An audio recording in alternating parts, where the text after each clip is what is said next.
सबिन सिंह अपने geography lecture series में आप सभी लोगों का स्वागत करता हूं। आज हम जियोमॉर्फोलॉजिकल इक्वेशन अर्थात भूआकृतिक समीकरण पर चर्चा करेंगे। प्रारंभ में बता दें कि किसी भी प्रदेश में स्थलाकृतियों को नियंत्रित करने वाले कारकों में सर्वाधिक महत्वपूर्ण कारक कौन है, इस प्रश्न का उत्तर नहीं मिल पाया है और इस तरह से भूआकृतिक एक पहेली का समाधान भी नहीं हो पाया है। In the geomorphological riddle could not be solve till now. वो है क्या कि क्या किसी प्रदेश में स्थल रूपों के विकास में भौमिकीय संरचना सर्वाधिक महत्वपूर्ण कारक होती है।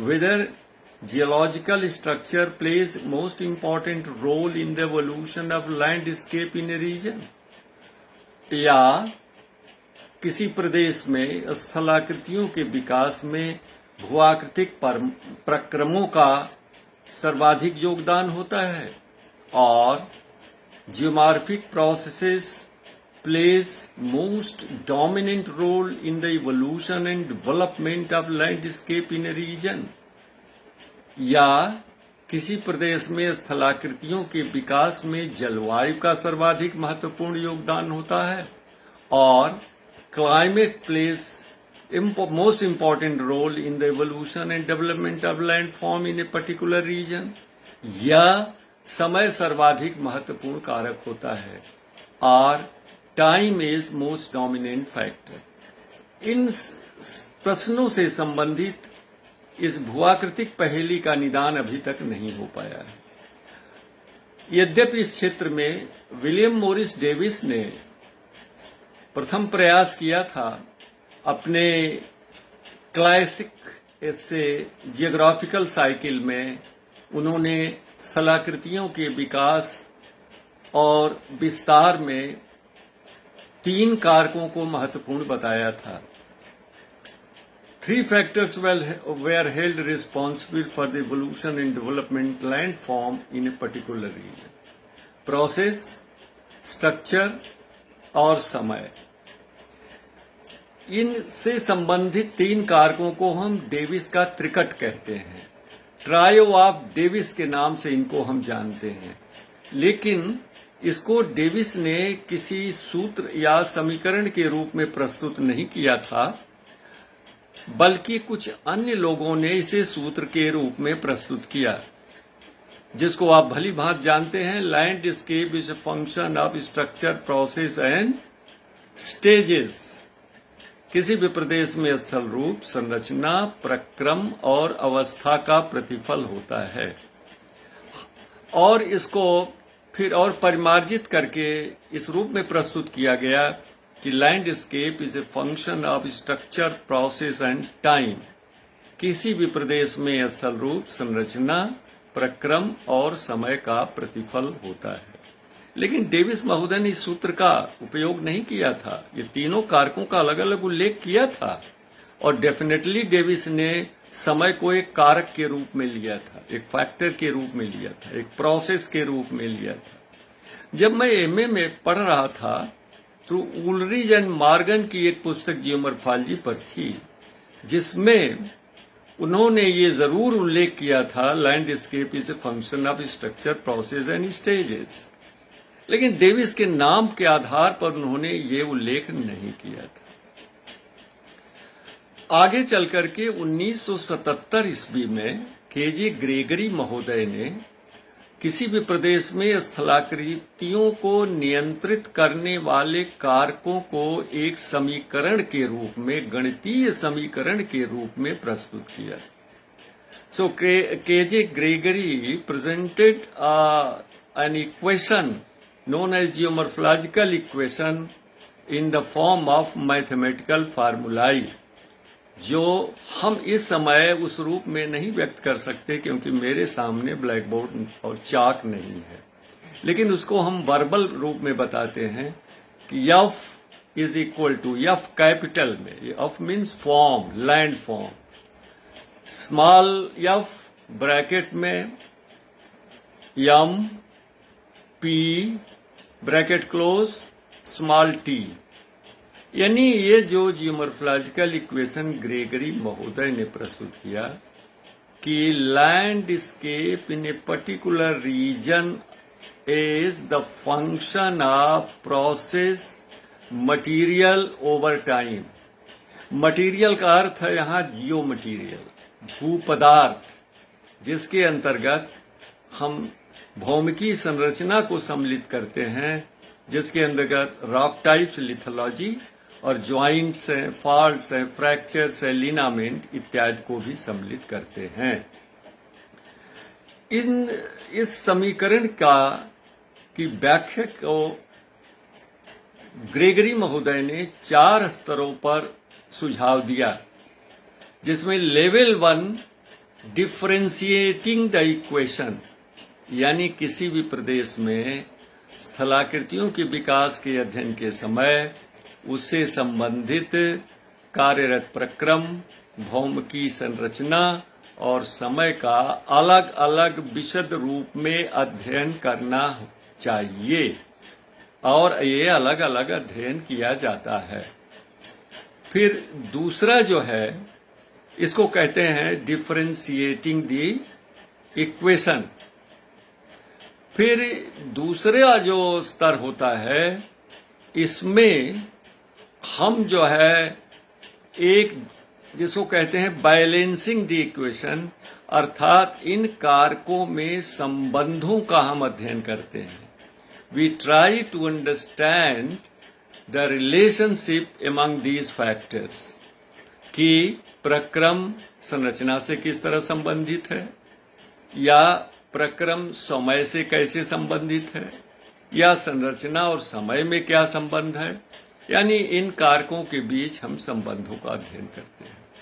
और तीसरे स्तर पर हम ये जानने की कोशिश करते हैं कि समय के परिवेश में इन कारकों में किस तरह का परिवर्तन हुआ है, या हो रहा है, या होने वाला है।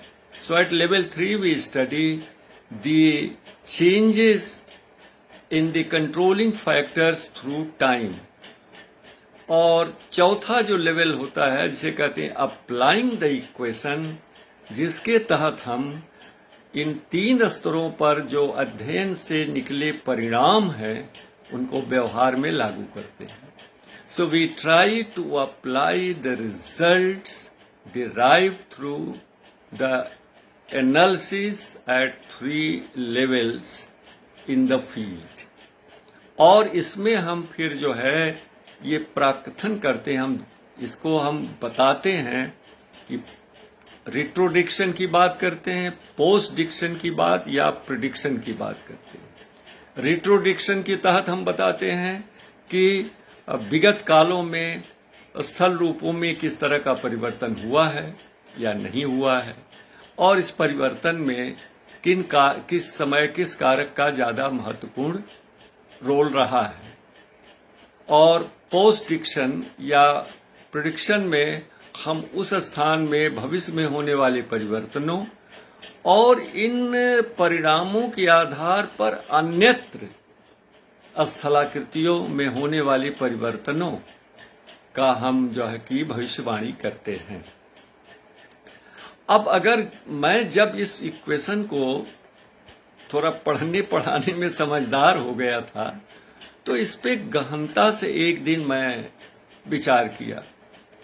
तो हमने कहा भाई इस समय ये कारक तो धीरे धीरे कार्य करते हैं, लेकिन एक कारक इतना महत्वपूर्ण अब सामने आ गया है जो बहुत तेजी से कार्य करता है, जिसका परिणाम हमारी आंखों के सामने आ जाता है। और ये कौन सा कारक है आप समझ रहे होंगे, ह्यूमन फैक्टर है। तो मैंने इस समीकरण का संशोधन किया इसमें और एक कारक और जोड़ा। तो अब कैसे बनता है, F is equal to small f bracket में P यम H कैपिटल में ब्रैकेट क्लोज टाइम, कि किसी भी प्रदेश में स्थलाकृतियों का विकास, प्रक्रम, संरचना मानवीय कारक और समय के परिवेश में का प्रतिफल होता है। Landscape in a particular region is the function of process, structure, human factors over time. और इस तरह से इन तीनों कारकों के द्वारा जो भी स्थलाकृतियों का निर्माण होता है उसका हम जो है अध्ययन करते हैं। अब इसके आप कई उदाहरण दे सकते हैं। जैसे देखिए, समुद्री तटों पर समुद्री लहरों द्वारा होने वाले अपरदन को रोकने के लिए मनुष्य तरह तरह की संरचनाएं करता है, डिफरेंट टाइप्स ऑफ स्ट्रक्चर्स। जैसे सी वॉल की संरचना पक्की बना दी जाती है, कंक्रीट सी वॉल्स या वुडन सी वॉल, बोल्डर्स रखते हैं वहां पर, या वहां पर मिट्टी का डाल करके एम्बैंकमेंट बना देते हैं।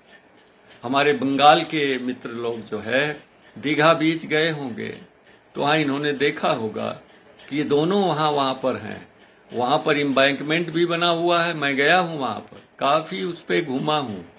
दीघा में मैं 3 दिन रहा हूं कॉन्फ्रेंस के दौरान IGI, और बोल्डर्स भी वहां रखे गए हैं ताकि सागरी लहरों की गति को रोका जाए काटने से। तो लेकिन ये बता दें आपको कि जो प्राकृतिक कारक होते हैं अगर एक जगह अवरोध उत्पन्न करेंगे उसमें, तो दूसरी जगह उसका परिणाम और विनाशी होता है। एक जगह अगर अपरदन से रोकेंगे उसे तो दूसरी जगह वो अपरदन करेगा। एक जगह निक्षेपण से रोकेंगे तो अन्यत्र निक्षेपण होगा और बीचेस जो होती हैं वो डिप्लीट हो जाती है। दूसरा उदाहरण ले लीजिए आप नदी का। नदियों को बांध करके ये डैम्स बनाते हैं, केनाल निकालते हैं, लेकिन नदी का जो रिजीम है उसकी प्रवाह को प्रभावित करते हैं, उसकी वेलोसिटी को प्रभावित करते हैं, उसके सेडिमेंट कैरेक्टरिस्टिक्स को, सेडिमेंट लोड को प्रभावित करते हैं और तरह तरह की समस्याएं उससे उत्पन्न होती हैं। इसी तरह से वो विकास के लिए जब निर्वनीकरण करते हैं, डिफॉरेस्टेशन करते हैं, तो सॉइल इरोजन बढ़ जाता है और स्प्लैश इरोजन वहाँ बहुत ज़्यादा होने लगता है। एंड सेडिमेंट्स जो होते हैं वो टैंक्स में, रिजर्वायर्स में और झीलों में चले जाते हैं, जिस कारण ये जलाशय भरते जाते हैं। कुमायूं रीजन की तकरीबन मैंने सभी झीलों का सर्वे किया है और देखिए वहाँ पर एक भीमताल है, वो भी झील जो है भर रही है, और एक तो सड़िया ताल है, नाम ही पड़ गया सड़िया ताल कि वो जो है सेडिमेंट से भर गई है। इसी तरह से जब हम उच्च अक्षांशों में अपने आर्थिक क्रियाकलाप को बढ़ाते हैं, जैसे वाटर पाइपलाइन ले जाते हैं परमाफ्रास्ट एरिया में, कनाडा के या रूस के साइबेरिया में, या ऑयल पाइपलाइन ले जाते हैं, या ह्यूमन पक्का स्ट्रक्चर बनाते हैं जहां पहले इग्लू में रहते थे एस्किमो, वहां फैब्रिकेटेड स्ट्रक्चर है, तो वहां परमाफ्रास्ट पिघल रहा है और पिघलने के कारण नीचे से मेथीन ब्लास्ट करके ऊपर आ रही है, मेथीन क्रैटर बन रहा है। इस परमाफ्रास्ट के नीचे 1918 ईस्वी में जो स्पेनिश फ्लू के वायरस थे वो दबे हैं, अब उनके भी उभरने के चांसेस हैं। तो अभी तो ये कोरोना वायरस है, हो सकता है इसके बाद वो स्पेनिश फ्लू का भी जिन वायरस सामने आ जाए। तो मनुष्य भी एक प्रभावी कारक हो गया है, जिसके आधार पर एक नई ब्रांच विकसित हो गई है, एंथ्रोपोजियोमॉर्फोलॉजी, एंथ्रोपोजेनिक जियोमॉर्फोलॉजी, मानव जनित भूआकारिकी, भूआकृति विज्ञान। और ये मेरी पुस्तक में दिया हुआ है जियोमॉर्फोलॉजी और भूआकृति विज्ञान में। समय मिला तो कभी इस पर हम एक अलग से व्याख्यान देंगे। नमस्कार।